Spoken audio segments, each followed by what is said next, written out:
আজকে আমরা মেটাফোর এই মেটাফোর কি সেটা নিয়ে আলোচনা করব। মেটাফোর হচ্ছে বাংলায় যাকে আমরা বলি রূপক।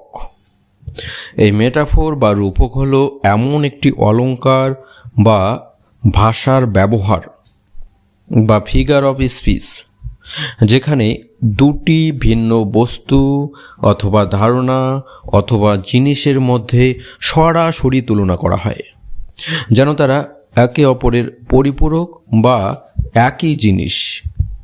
সহজ কথায় বললে একটি বিষয়কে অন্য একটি বিষয়ের মাধ্যমে বর্ণনা করা হয় যেখানে অ্যাজ বা লাইক শব্দ ব্যবহার করা হয় না।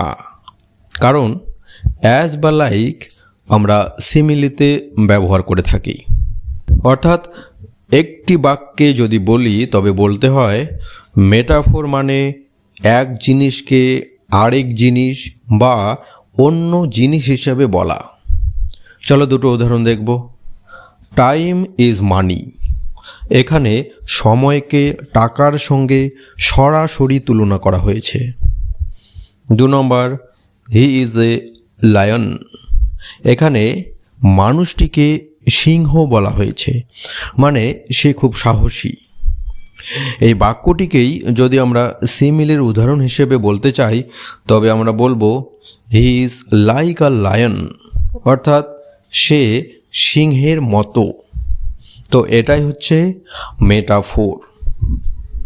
তো সিমিলি এবং মেটাফোর আমরা জেনে গেলাম। মেটাফোরে সরাসরি দুটো ভিন্ন জিনিসের মধ্যে তুলনা হবে, সিমিলিতে দুটো ভিন্ন জিনিসের তুলনা হবে, কিন্তু অ্যাজ বা লাইক শব্দ ব্যবহার করে সেই তুলনাটা করা হয়।